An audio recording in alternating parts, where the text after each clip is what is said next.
Welcome to EJB Talks, Rutgers Blaustein School experts in policy, planning, and health, where we talk with our faculty and staff experts, as well as students, about how the fields of public policy, urban planning, public health, health administration, and public and urban informatics affect your lives.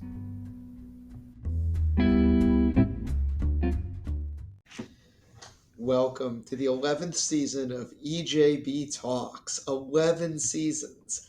I am Stuart Shapiro, the Dean of the Blaustein School, and the purpose of this podcast is to highlight the work my colleagues and our alumni in the fields of policy, planning, and health are doing to make the world a better place. We are going to start this season by speaking with the director of our world-ranked urban planning program, Professor Shih. Shih studies urban development in Taiwan and globally. Welcome to the podcast, Shih. Hello, Stuart. Thank you for having me. My pleasure. Well, we are going to start with the kind of question I always start with, which is let's get a little bit on your background and what got you interested in urban planning. Yeah, sure. I am originally from Taiwan, and Taiwan is one of the so-called developmental states. So I am always interested in how governments and governance work. I'm always interested in large political, economic, and policy processes.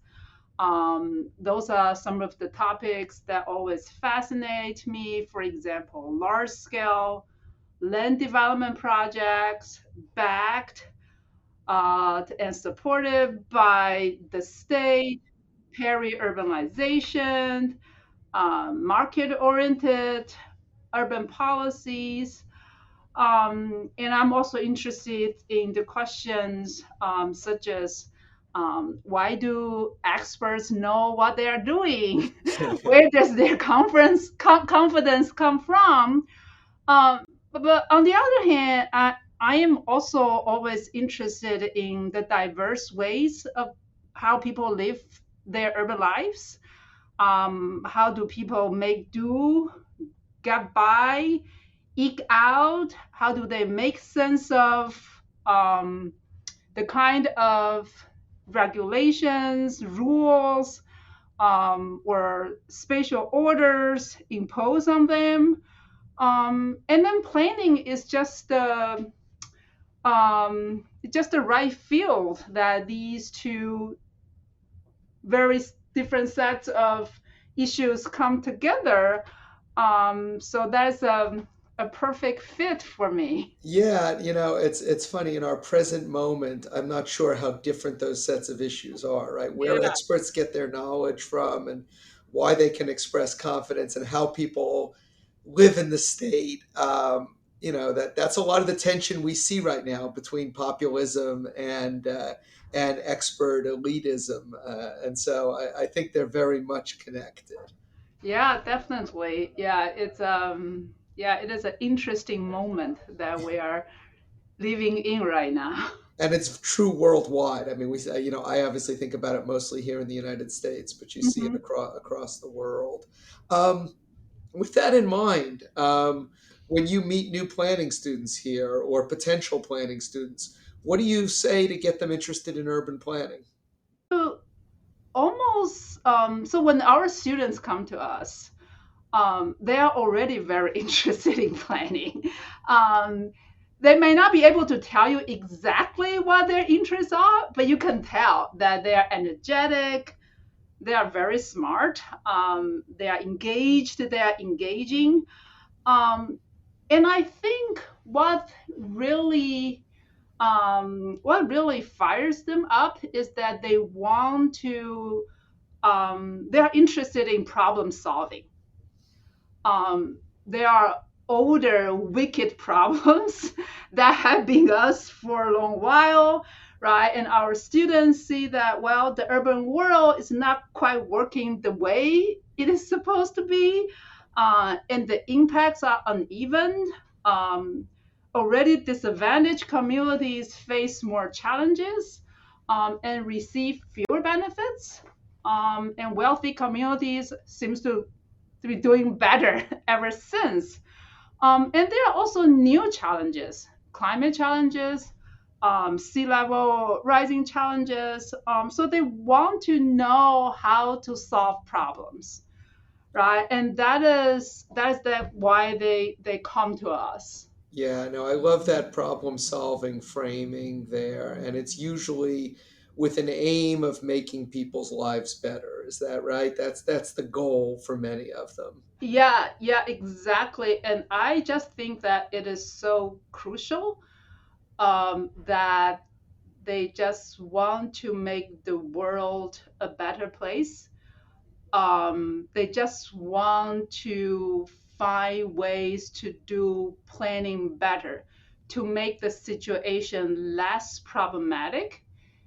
And I think that is just truly important because when you have a 9 to 5 job, you got tired, right? And that commitment, I think, is what gets you going.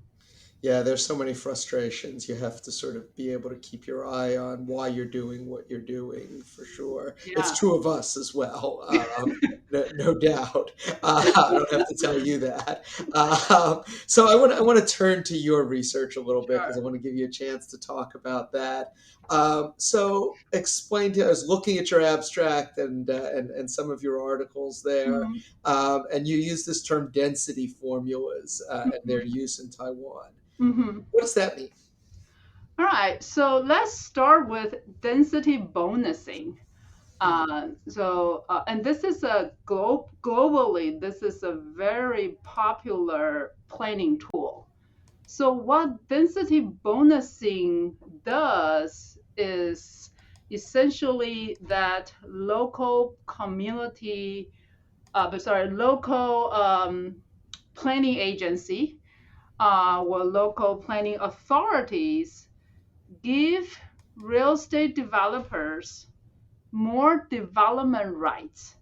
So they can build taller, they can build bulkier, um, in exchange for privately funded public benefits. So, for example, I let you build Mm-hmm. taller than what the existing zoning codes allow, Mm-hmm. but you build a couple of units a couple or a couple more hundreds of units of social housing for me, or you provide some community facilities for me, or you provide some job opportunities. So this is the idea behind density bonusing, and Mm-hmm. this is just a globally a very popular planning tool. Yeah, we definitely see it in the United States in Yes. many forms. It's not.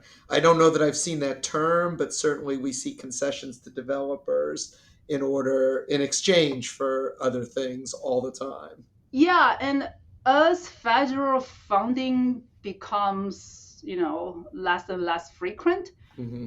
um, and as cities turn to entrepreneurial governance, we can totally imagine that this kind of planning tool is very seductive, right? Financially, Yep. even politically, very seductive. But this is usually done um, on a negotiation basis. Right.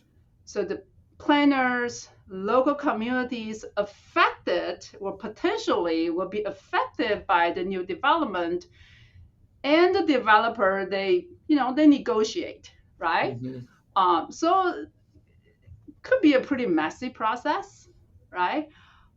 So what a density formula means is that it is a predetermined rule that dictates what the developer needs to do in Okay. order to receive more building rights. Okay.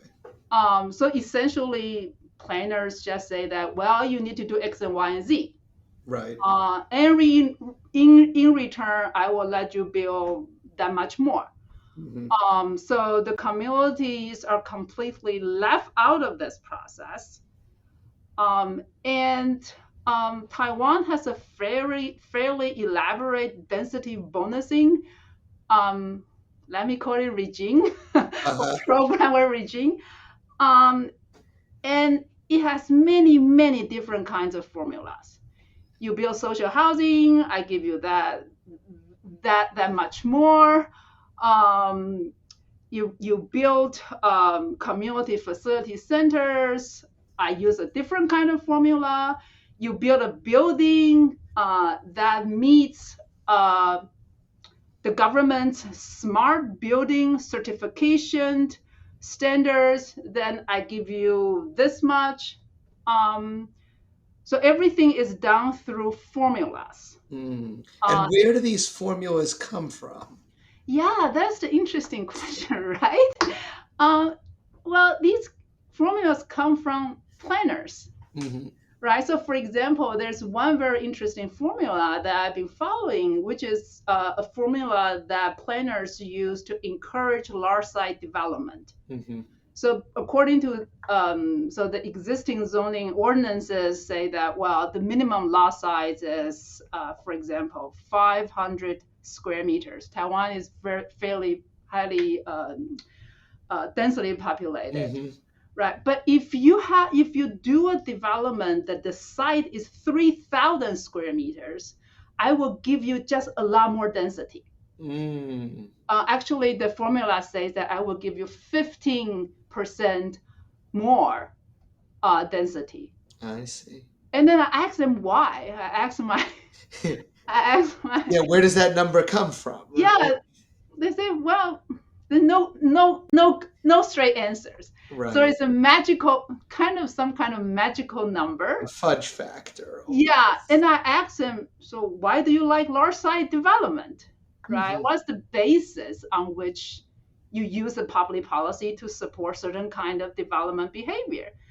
And the answer is that, well, because we think large site development is good for the city.